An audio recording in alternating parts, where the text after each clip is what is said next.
Հանուն Հոր եւ Որդվո եւ Հոգին Սրբո ամեն Աստված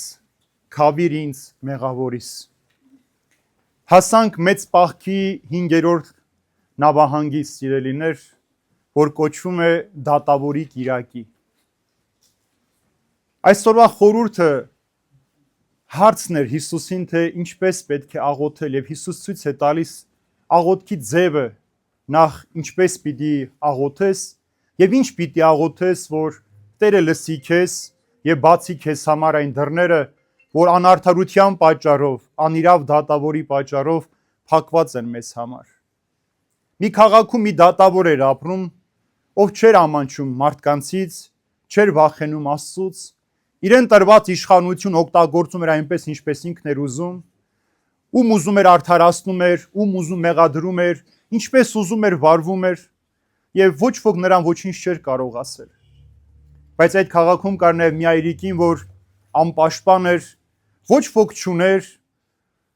փող չուներ որ փաստաբան վարձեր իր թիկունքին հզոր մարդիկ չուներ որ իրավունքը պաշտպաներ բայց մեկ բան ուներ ամեն առավոտ գալիս էր սրա դուռը թակում էր ասում էր իմ դատը տես եւ երկար ժամանակ այս դատավորը անիրավության մերժում էր այս կնոջը բայց երբ որ կինը շատ համառեց ասում է ինքն իրեն խոստովանեց ասելով ճիշտ է ես Աստծուց չեմ վախենում մարդկանցից չեմ ամանչում բայց այս կնոցից ազատվելու համար արի սրա դատը տեսնեմ Այսինքն շատ հաճախ երբ որ մարդիկ նաև մեզ օգնում են ինչ որ մի հարցում ընթարաչում են դա նաև սիրուց չէ հոգատարությունից չէ այլ մեզանից իրենց գլուխ ազատելուց է այդպես են վարվում մեզ հետ Եվ այն ինչ որ իր մտքում մեջ խոստովանեց դատավորը սա նաև հիշեցնում է մեզ որ մեր բոլոր մտածումները Տերը գիտի մենք ում ենք ժպտալով իրականում բարևել ում ենք իրականում սրտով ցավակցել եւ ում ենք նախանձով բարևել կամ ատելությամբ ժպտացել այդ մարդուն Եվ երկրորդ օրինակը նաև Փարիսեցու Մաքսավորի աղոթքն էր որ գնացին տաճար աղոթելու մեկը ասում էր Տեր Աստված շնորհակալ եմ ամեն ինչի համար որ ունեմ մուշտների պես չեմ ովքեր գողանում են շնանում են սպանում են հակառակ էս ամեն շաբաթ երկու ծոմ եմ պահում տասանորդ եմ տալիս ոչ էլ այս մեկի պես եմ այն մեկ ով կանգնած էր եկեղեցու մեջ աղոթք էր անում իր կուրտքը ծեծելով ասելով Աստված ներիր ինձ մեղավորիս կամ քավիր ինձ մեղավորիս Եվ Տերը հարցնում է արդյոք երբ որ մարդու որդին գա այս աշխարհ հավատք պիտի գտնի թե չպիտի գտնի Մենք իբրև մարդիկ այս աշխարհի մեջ սիրելիներս ամեն օր արդարության համար ենք պայքարում եւ ապրում Սուրբերից մեկն ասում է եթե ես չիմանայի որ վերջին խոսք ամուն դեպքում Աստծուն է պատկանում ես այս աշխարհի անարդարությունից կխելագարվեի Մարդիկ այս աշխարհի մեջ նույնիսկ նրանք ովքեր կոչված են արդարություն գործելու արդարությունը պահելու նրանք են խախտում Պատահական չէ ընտրված դատավորը սիրելիներ դատավոր այնպիսի մեկն է ով մեծ իշխանություն ունի արդարացնելու կամ մեղադրելու պատժելու մարդուն նրա հանցանքը որոշի քանի տարի պիտի այդ մարդը դատապարտվի ցույց տալու համար որ իշխանունցող ամեն մարդ եթե իր խիղճը լրացնում է Աստծո հանդեպ ունեցած երկյուղ իր կյանքի մեջ հանում է իրեն տրված իշխանությունը միայն դառնում է իր պետքերի համար ինքը դառնում է բռնակալ եւ եթե քեզ ունեցած իշխանության մեջ դու սեր չունես նույնիսկ քո տան մեջ դու կարող ես բռնակալ դառնալ ամենտեղ քո իրավունքը պարտադրել ամեն անգամ քո ուզածը ստիպել պարտադրել կամ քո կմահաճույքով ապրել այս աշխարհի մեջ ինչ են անում այս աշխարհի դատավորները սիրելիներ Եթե հարուստը իշխանավորը պաշտոնավորը ամեն ջանք միջոց փնտրում են սրան արդարացնելու համար եւ եթե գիտեն որ փող կա այդտեղից շատ գումար կարող են աշխատել ամեն բան անում են որ այդ դատը նրանց օգտին իրենք էլ մեծ գումար շահեն եթե խեղճ ու կրակ է օգուտ չկա կարող են ամենադաժան ձևով մարդուն դատապարտել եւ տեսեք անգամ օրենքներն ինչ են ասում թե որևէ անձի ձերբակալում են այս աշխարհի մեջ վերջում եթե նայել եք հաղորդագրությունները նաև 02-ը կամ ոստիկանական լրատվին որ նայում եք վերջում այսպիսի մի տող են ասում անձը մինչև չափածուցվի ինքը մեղադրյալ չէ բայց դեռ չափածուցված ոչ մի բան չարած դատարանի որոշում չկա այս մարդը մեղավոր է թե մեղավոր չէ բոլորը սկսում են այդ մարդուն դատել, մեղադրել, մի 10 կամ 1000 անգամ ավել մեղքեր այս մարդուն վերագրել եւ այդ մարդուն ուղակի դատապարտել այս աշխարհի մեջ։ Կամ եթե որևէ մեկին մենք մասին բամբասանք ենք լսում, առանց հետաքրքրվելու իմանալու, մենք պիտակավորում ենք այդ մարդուն, մի քանի անգամ ավել մի բան մենք ենք ավելացնում, մեր հարևաններին, ծանոթներին պատմում ենք եւ այդ մարդը արդեն դատապարտված է հասարակության կողմից։ Այս քաղաքի մեջ այս կինը, այրիկինը արդարություն փնտրողն էր։ Փող չուներ, որ փաստաբան վարձեր։ Այն ժամանակվա այրի կանայք ոչինչ չունեն, ամեն աղքատն էին։ Եվ մյուս առակի մեջ տեսնում ենք, որ 2 լումա գցեց մյուս այրիկին, այսինքն նրանք հանապազորյա հացով ապրող մարդիկ էին։ Բայց ամեն օր գալիս էր այս դատավորի դուռը թակելու, ասելու, որ աշխարհ, իմ դատն էլ պիտի տեսնես։ Ճիշտ է, դու միշտ քո մասին ես մտածում, սատանայի գործն ես կատարում այս աշխարհի մեջ, բայց իմ գործն էլ պիտի տեսնես։ Ինչ է սովորեցնում այս կինը մեզ, ինչ է այս ամբողջ պատմության մեջ աղոթքի խորհուրդը։ Այս կինը 3 բան է մեզ սովորեցնում. համառություն, վստահություն եւ համբերություն։ Հիսուսը ինչ է ասում, մինչև այսօր շատ շատերը երկնքի արքայությունը ուժով են վերցրել, դիրել, այսինքն կռվելով, պայքարելով են հասել այդ հաղթանակին։ Ուրեմն այս կինը համառորեն գալիս էր ամեն օր սրա դուռը ծեծում էր, ասում էր իմ դատը պիտի տեսնես։ Սա էլ խոստովանեց, որ իրականում այո, ինքը անպատկառ մեկն է, չի ամաչում մարդկանցից, ամոթ չունի, Աստծուց էլ չի վախենում, բայց այս կնոջից ազատվելու համար արի սրա դատը տեսնեմ։ Մեզ էլ են այդպես վարվում շատ հաճախ, որ մեզանից ազատվելու համար մեր մի լավություն են անում, որ մենք իրենց էլ չտեսնենք։ Բայց սա սիրո արտահայտություն չէ, սիրելիներ։ Մեզ էլ են այդպես մարդիկ փորձում ազատել ամեն ինչից, միայն թե մեր ներկայությունից, այսինքն արդարությունը խոսողին միշտ դուրս են չեն նետում։ Եթե կա աշխատանքի վայրում մեկը, ով միշտ արդարությունից խոսում է, ինքը դառնում է այդ կոլեկտիվի թշնամին։ Պիտի ազատվեն դրանից, որովհետև խանգարում է իրենց։ Կամ իրենց հետ պիտի մեղքերի մեջ մտնես, մեղքերը գործես, ինչ որ իրենք են գործում, կամ պիտի քեզանից շուտ ազատվեն։ Որովհետև ճշմարտությունը ոչ մեկի համար հաճելի չէ, ինչքան էլ ինքը հավատացյալ է կամ անհավատ է։ Հիմա ինչ է այստեղ խնդիրը, դատավորն ինչ է, ինքը խոստովանում է, որ Աստծուց չի վախենում։ Այս աշխարհի մարդիկ, ովքեր որ ծառայում են այս աշխարհի իշխանին սատանային, իրանք իրականում չեն վախենում Աստծուց։ Մենք էլ չենք վախենում, մենք Աստծուն սիրում ենք։ Աստծուն չի կարելի վախենալ, Աստծուն պետք է հարգել, սիրել, բայց իրենք պարզապես արհամարանքով են լցված Աստծո օրենքների դեմ, մարդկային հարաբերությունների մեջ, իրենց վստահված կոչումի մեջ։ Սա միայն դատավորին չի վերաբերում, սա կարող է հոգևորականն էլ անել այդպես, բժիշկն էլ անել, ուսուցիչն էլ անել, զինվորականն էլ, ոստիկան, ամեն մարդ այս անարդարության մեջ կարող է լինել, որովհետև երբ որ մեկը սկսում է իր պաշտոնը ծառայեցնել իրեն, ուրեմն ինքը չի կարող Աստծուց վախենալ։ Եթե մեկը կաշառք է տալիս, որ այսինչ պաշտոնին հասնի, ուրեմն ինքը չի գալիս ծառայելու, ինքը գալիս է ուրիշներին իրեն ծառայեցնելու։ Եթե մեկը մի քանի միլիոն է տալիս, որ դպրոցի տնօրեն դառնա, մանկապարտեզի տնօրեն դառնա, իր նպատակ ուրեմն այնտեղ ծառայելը չէ, այնտեղից եկող եկամուտները իրենով անելն է, շահը փնտրելն է։ Եթե մեկը կաշառքով ուզում է արդարություն հաստատել, ինքը չի ուզում, որ ինքը իբրև անմեղ ապրի, ինքը ուզում է ցույց տալ, որ ես կարող եի այդպես անել։ Եվ այդպես էլ անում է այս աշխարհի մարդը, ով որ Աստծո հանդեպ երկյուղ չունի, եւ ամենագլխավորը նաեւ չի ամանչում։ Անամոթ մարդը որտեղ ինչ ուզում խոսում է, ինչպես ուզում վարվում է, եւ նույնիսկ ինքը կարող է իր մեղքերի մասին գլուխ գովել, կարող է իր մեղքերի մասին բարձրաձայն պատմել, որ ցույց տա, թե ես ինչ մեղքեր եմ գործում այսօր եւ անպատիժ եմ այս աշխարհի մեջ։ Բայց կինը, որ այրի կին էր, եւ նաեւ մեր հոգին է սա խորհրդանշում, սիրելիներ, գալիս է մարդուն, անիրավ դատավորը նաեւ մեր միտքն է, ասում է իմ դատն էլ պիտի տեսնես։ Ինչի մասին ուզում ես մտածիր, ինչ ուզում ես արա, իմ մասին հոգ պիտի տանես։ Ցավոք սրտի մարդը միայն իր մահվան ժամին է սկսում իր արիացած հոգու մասին մտածել։ Իր միայնակ անպաշտպան հոգու մասին մտածել։ Նորից խոստովանելով Աստծուց չեմ վախենում, մարդկանցից չեմ ամանչում, բայց այս հոգուն լրացնելու համար արի մի բան էլ սրա համար անեմ, աղոթեմ։ Մենք ինչ ենք անում մեր ամբողջ կյանքի ընթացքում,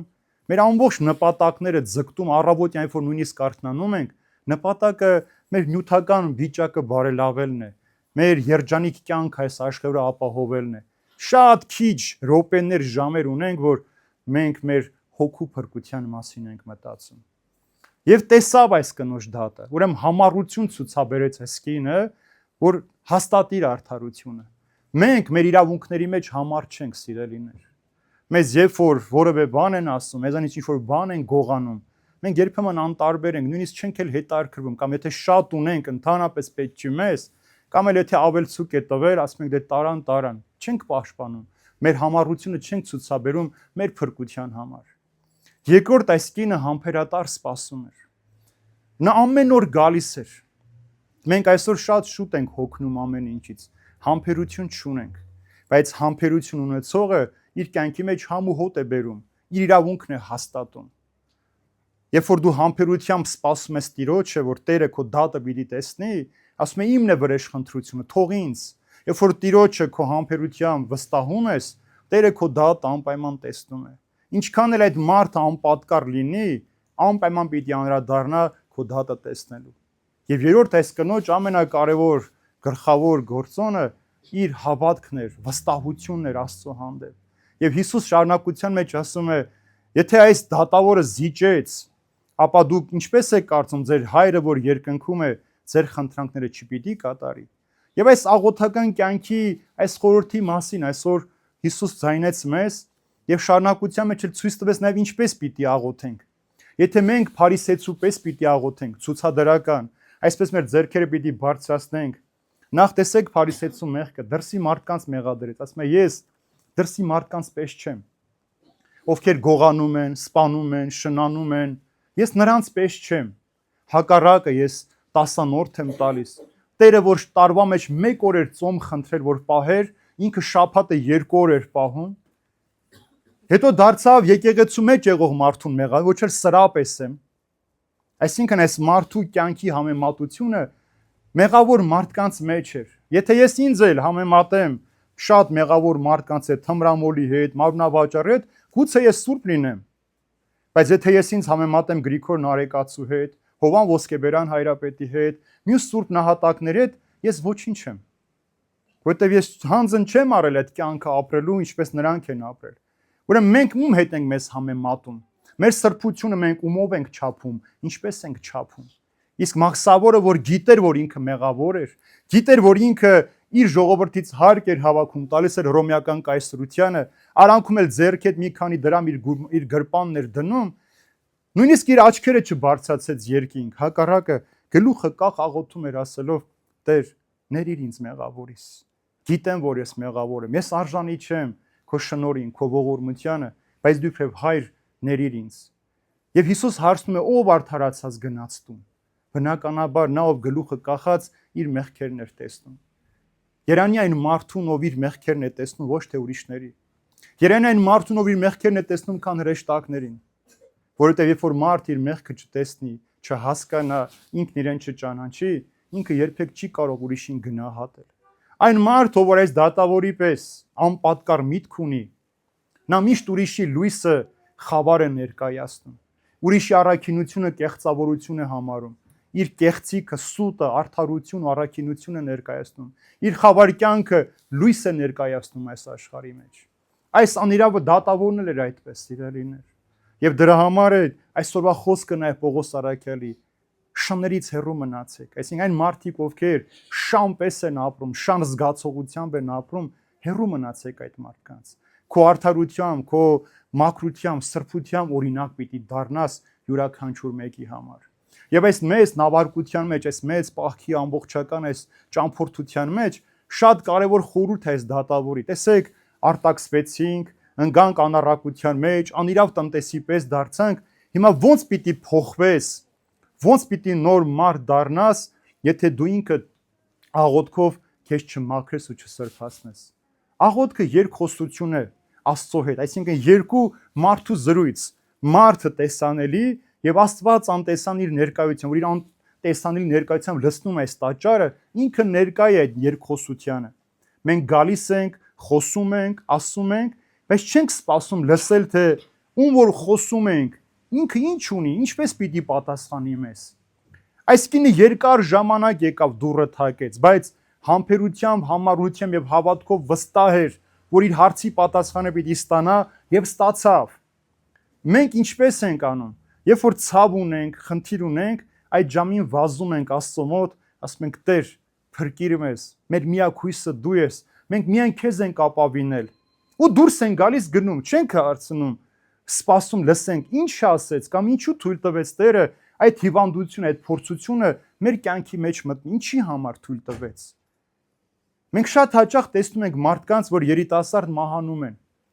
Ասում ենք, ինչու Աստված թույլ տվեց։ Արդար էր, մաքուր էր, երիտասարդ էր, նոր էր կյանք մտնում,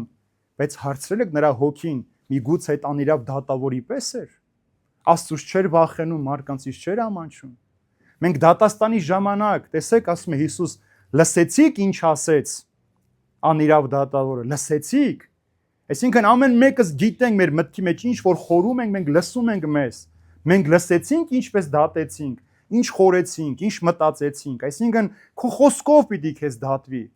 Եվ դատաստանի ժամանակ պիտի տեսնենք ով է մեզ դավաճանել, ով է մեզ բամբասել, ով է մեզանից չարախոսել եւ իրականում ով է մեզ սիրել։ Այդ օրը մենք պիտի տեսնենք, որովհետեւ մենք միայն արտաքին կողմն ենք տեսել։ Մենք կարող ենք մեր ներսից շատ չար լինել, բայց մի ժպտալ մարդկանց։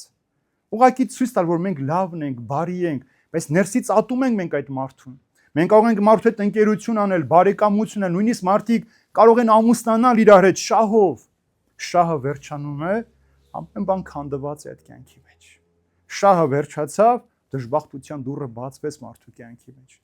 Եվ իրականում այս մտածումն է, որ մենք Աստծուց չենք վախենում եւ սատանայից չենք մարդկանցից չենք ամանչում։ Սա սատանայի խոսքն է։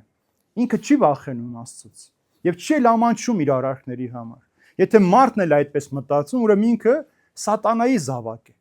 ոչ թե Քրիստոսին պատկանող զավակ է։ Ինքը Քրիստոսի հետևորդը չէ, այլ այս աշխարհի ցանկություններով ապրող մարդ է։ Եվ այս դատավորի օրինակը մեր կյանքի մեջ է, սիրելիներ։ Եթե մեկ իշխանություն ունի դատավորը լսելու, երկու կողմերը նոր որոշում կայացնելու, մենք չենք էլ լսում։ Մենք ինչպես տեսնում ենք, ինչպես լսում ենք, այդպես էլ դատում ենք։ Դրա համար Հիսուս ասում է, ինչ դատով որ դատվեք, այդ դատով էլ պիտի ձեզ դատեն։ Ինչ դատաստանով որ դուք դատել եք, այդ նույն դատաստանով ձեզ են դատելու։ Հիմա պատկերացրեք մենք ինչքան չար մտածումներ ենք ունեցել, խորհուրդներ ենք ունեցել, ինքներս մեր մեջ եթե չենք բարձրաձայնել, բայց մեր մեջ կռվել ենք, ատել ենք, թշնամացել ենք, հայոյել ենք, սրանք բոլորը Տերը տեսնում է։ Մարդու ամենաանպատկառը միտքն է։ Այստեղ ամեն բան այստեղից է սկսվում։ Մեկ օրվա մեջ մարդը 6000 միտք ունի, սիրելիներ։ Դուք պատկերացրեք, մենք օրվա մեջ այդ 6000-ից քանիսն է դրական, քանիսն է հոգևոր, քանիսն է սիրով, քանիսն է կառուցող, ոչ թե քանդող։ Ու կսարսափենք ինքներս մեզանից։ Եվ այդ 6000-ի մեջ այդ ամբողջ օրվա մեջ է մեր կյանքի որակը, նաև մեր կյանքի դրական կամ բացասական կողմը երևում։ Եթե մեր միտքը չար է, մեր խորհուրդները չար են, Աստծուց չեն, մեր կյանքն էլ այդ չարությամբ լցված է։ Ուրեմն աղոթքը քեզ փոխելու համար է, ուրեմն նաև դու պիտի իմանաս ինչպես պետք է աղոթես։ Ես ամեն օր այստեղ մարդիկ են մտնում, ամեն օր, սիրելիներ։ Ամենաերկարը մոմ վառողները 1 րոպե կամ 2 րոպե որ մնում են եկեղեցու մեջ։ Կարծես իրենց առաքելությունն էլ մոմը դնելն էր այդտեղ ու վերջ։ Ոչինչ էլ չեն ասում, նույնիսկ չեն էլ խոսում։ Եկա, դրեցին, գնացինք, դու տես մեր հարցերը լուծի։ Այսպես չի լինում։ Չի աշխատում այս տարբերակը։ Դու պիտի խնդրես։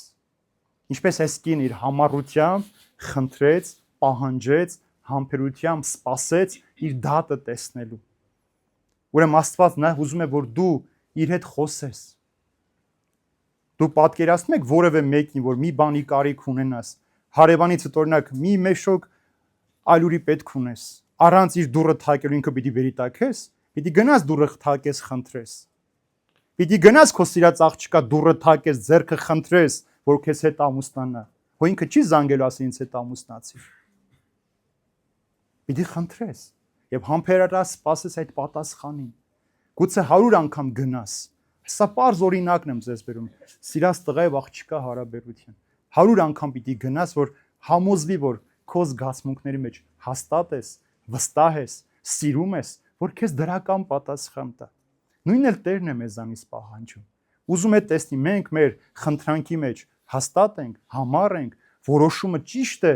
թե իրեն ուղղակի ուզում ենք շահագործել, իրենից օգուտ ունենք։ Ինչպես շատ հաճախ մարդիկ, նույնիսկ ձեզ ասել եմ մկրտության համար, մարդիկ կնքայր են ընտրում ոչ թե հավատացյալ մարդուն, այլ գող ու աբազակ մեծահարուստին, որ իրենց բարձրացնի, Աստծո սրբությունը օգտագործում են իրենց կեղտը ջրի երես հանելու, բարձրացնելու։ Աստծո սերը օգտագործում են այս աշխարհի փառքը շահելու համար։ Հետո էլ օգուտը վերջանում է, քավորն ու սանիկը դառնում են թշնամիներ։ Այլևս իրար հետ ոչ մի շփում չունեն։ Շահը վերջացավ, որովհետև դու այդ մարդուն սիրո համար չէիր ընտրել։ Քեզ առաջնորդելու, քեզ փրկության տանելու ճանապարհը գտնելու համար չէիր ընտրել, այլ քո նպատակի համար էր ընտրել։ Եվ ինչ էր այսօրվա ամենագլխավոր падգամներից մեկը նաև Պողոս Արաքյալի. ուրախ եղեք, դարձյալ եմ ասում, ուրախ եղեք։ Ուրեմն աղոթող մարդը նաև տխուր տրտում դեմքով մարդը չէ։ Աղոթող մարդը պետք է ուրախ լինի, որտեղ ինքը Աստծո հետ է խոսում։ Ինքը Քրիստոսի հետ է զրուցում, իր զրուցակիցը Քրիստոս է։ Դու ում հետ ես ուրախ։ Քեզ սիրող մարդու, ում որ դու ես սիրում, այդ մարդու հետ ես, չէ՞, ամենաջերմ զրույցներն ունենում, ամենաքաղցր զրույցներն ունենում։ Ուրեմն աղոթքը այդ քաղցր զրույցի հրավերն է քո կյանքի մեջ, եւ դու ուրախ պիտի լինես դրա մեջ։ Տխուր, տրտում դեմքով։ Ամեն օր երբ որ հարցնում ես մարդուն ո՞նց ես, երեք էլի մի մարդու հարցել եմ, ո՞նց ես, ասում է ոչինչ, յոլա, փառք Աստծո, լավ։ Հիմա ասում ես 4-ից որ մեկն ասեիր փառք Աստծո, լավ չէր։ Դե ասում պետք է յոլա գնամ որ ասեմ փառք Աստծո։ Յոլա գլանում ես դու երբեք փառք Աստծո չես կարող ասել։ Եթե շնորհակալ ես քո օրվա համար, քո առողջ վիճակի համար, քո ունեցած ընտանիքի համար, քո կյանքի համար, ուրեմն փառք Աստծո այդ ամենի համար։ Ոչինչը ինչ է։ Ոնց ոչինչ։ Մենք ոչինչի մեջ ենք ապրում, ոչինչով ենք լուսավորվում, ոչինչով ենք երջանիկ։ Յոլայի մեջ ենք մենք ապրում, չէ, Աստծո ներկայության մեջ ենք։ Այս աղոթքի պակասից է այս պատասխանը մեր կյանքի մեջ, սիրելին, որ մարդը իր շուրթերը չի վարժեցնում աղոթքին, իր սիրտը չի բացում Տիրոջ առջև, ինքը դառնում է այս անիրավ դատավորի պես։ Մեր հոգին այս այրիկ կնոջ պես կարիք ունի ուրախանալու, սիրելիներ։ Թույլ տվեք թող ձեր հոգիները ուրախանան։ Մի տրտմեցրեք։ Մեր հոգին էլ է մրսում, մեր հոգին էլ է մերկանում մեր մեղքերի պատճառով, մեր հոգին էլ է տառապում, բայց միայն մահվան ժամին պետք չէ այդ հոգու մասին մտածել, շատ ուշ պիտի լինի։ Եթե խաչված ավազակ իր վերջին խոստովանության մեջ փրկվեց, գուցե մենք այդ վերջին խոստովանությունը չունենանք։ Գուցե չունենանք։ Եթե անվանդամալույցին Տերը բժշկեց, նաև մեղքերին թողություն տվեց, գուցե Տերը մեզ բժշկի, բայց մենք չհասցնենք մեղքերի խոստովանություն ստանալ Տիրոջից։ Եվ եթե քո ամբողջ օրը անցնում է, դու չես աղոթում, ուրեմն նշանակում է դու այդ օրը կորցրել ես, զուր ես ապրել այդ օրը։ Եթե դու քո ամբողջ կյանքի մեջ չես գնում դուռը թակում, ասում ես հայր, ներիր ինձ մեղավորիս, ընդունիր, մեղանչել եմ քո դեմ, եւ հայրը քեզ ուրախություն չի տալիս, քո մարխնջուկ չի կազմակերպում, դու զուր ես ապրել այս աշխարհի մեջ։ Մենք մեռնելու համար ծնված չենք, սիրելիներ։ Մեր նպատակը ուտել խմել մեռնելը չէ։ Մեր նպատակ այս աշխարհի մեջ Տիրոջ հետ ապրելն ու արարելն է եւ արդարությանը հասնել Տիրոջով, ոչ թե մեր մարդկային տկարություններով։ Այն օրենքները, որ գրվում են, առաջին խախտողները գրողներն են, սիրելիներ։ Ով որ գրում է այդ օրենք, ինքը տեղ է թողում խախտելու, բայց Տերը թույլ չի տալիս խախտելու իր օրենքները։ Այդ օրենքները պահանջ ունեն համարձակություն, համառություն, վստահություն եւ համբերատարությամբ սիրո դրսևորում, որպեսզի ստանաս քո պատասխանը, ինչպես այրիկինը ստացավ։ Ի տարբերություն մենք այրի կնոջ անպաշտպան չենք։ Մենք Քրիստոս ունենք մեր կյանքի մեջ, ով խոստացել է մեր կյանքի բոլոր օրերում մեզ հետ լինել։ Ոչ ոք մեր հարազատներ, մտերիմ ընկերներ միշտ մեզ հետ չեն լինելու։ Դրանցից շատերը մեր հարազատներն անգամ մեզ դավաճանելու են, բայց Տերը անդավաճան սիրով միշտ գալ է մեզ հետ, փնտրելու այնտեղ, որտեղ անհնար էր մեզ փնտրել, գտնելու այնտեղից, որտեղից որ մենք անգամ հույս չունենք, որ պիտի գտնի, եւ անպայման վեր պիտի բարձրացնի, ասելով. ուրախ եղեք, եւ դարձյալ եմ ասում, ուրախ եղեք։ Թող Տեր օրհնի բոլորիս, իր խաղաղության սիրո մեջ պահի, որպեսզի մենք մեր աղոթքի մեջ անձանձրույթ լինենք, մեր փրկության ճանապարհի մեջ այս կնոջ պես համառություն ու համբերություն ցուցաբերենք եւ ամենակարող մեր կյանքի մեջ մեր հավատքը, որ վստահություն է նշանակում, Տիրոջ հանդեպ չկորցնենք։ Միշտ հիշեք, ինչ էլ անենք, ինչքան էլ չարությամբ, ատելության, մեղքի կյանք ապրենք, դրանից Տիրոջ սերը չի նվազելու մեր հանդեպ։ Տերը հակառակը մեզ ավելի շատ պիտի սիրի, ինչպես որ մենք մեր ամենասխալ ապրող զավակին ենք շատ սիրում, այնպես էլ Տերն է մեզ այդպես սիրում։ Թող Տիրոջ սերը, խաղաղությունը, Սուրբ Հոգու համբույրը ամենքիս հետ լինի, այժմ եւ հավիտյանս հավիտենից ամեն։